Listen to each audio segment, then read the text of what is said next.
ಇದು ಹೇಗೆ ಹೇಳಬೇಕು ಅಂತ ಹೇಳಿದ್ರೆ, ಹಿಂದಿನ BJP ಸರ್ಕಾರ ಅವಧಿಯಲ್ಲಿ ಅವರಿಗೆ ಸಂಬಳನ ಜಾಸ್ತಿ ಮಾಡಿ ವೇತನವನ್ನು ಜಾಸ್ತಿ ಮಾಡಿದ್ದು ಅದು ಕಾರ್ಯರೂಪಕ್ಕೆ ತಂದಿರಲಿಲ್ಲ.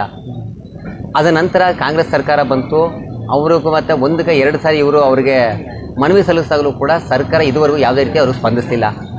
ಆ ಒಂದು ಕಾರಣದಿಂದ ಅವರು KSRTC ನೌಕರ ಸಂಘದ ಅಧ್ಯಕ್ಷರಾಗಿರ್ತಕ್ಕಂಥ ಸುಬ್ರಾವ್ರವರ ನೇತೃತ್ವದಲ್ಲಿ ಇಡೀ ರಾಜ್ಯಾದ್ಯಂತ ಏನು ಒಂದು ಮುಷ್ಕರವನ್ನು ಕೈಗೊಂಡರು.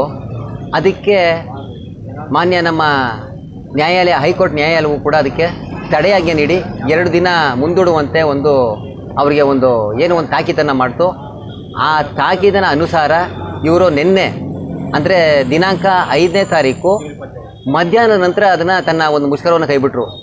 ಇವರು ಮುಷ್ಕರ ಮಾಡ್ತೀನಂತ ಹೇಳಿಬಿಟ್ಟು ಯಾವತ್ತಿಂದ ನಿನ್ನೆ ಬೆಳಗ್ಗೆ 5ನೇ ತಾರೀಕು ಬೆಳಗ್ಗೆ 6 ಗಂಟೆಯಿಂದ ನಾವು ಕೈಗೊಳ್ತೇವೆ ಅಂತ ಹೇಳಿದವರು ಮೊದಲನೇ ರಾತ್ರಿಯೇ ಹಾಸನ ಭಾಗದಲ್ಲಿ ಆ ಕಡೆ ಎಲ್ಲ ಮಾಡಿಬಿಟ್ಟು ಸಾರ್ವಜನಿಕರು ತುಂಬ ಪರದಾಡುವಂಥ ಪರಿಸ್ಥಿತಿ ಆಯಿತು.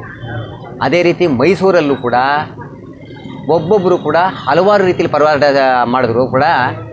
ಇದರ ಪ್ರಯೋಜನ ಯಾರಪ್ಪ ಪಡೆದ್ರು ಅಂತಂದರೆ ಪ್ರೈವೇಟ್ ಬಸ್ನವರು, ಆಟೋ ಚಾಲಕರು, ಕ್ಯಾಬ್ನವರು, ಇವರು ಇದನ್ನು ಸುಲಿಗೆ ಮಾಡಾಕ್ಬಿಟ್ರು.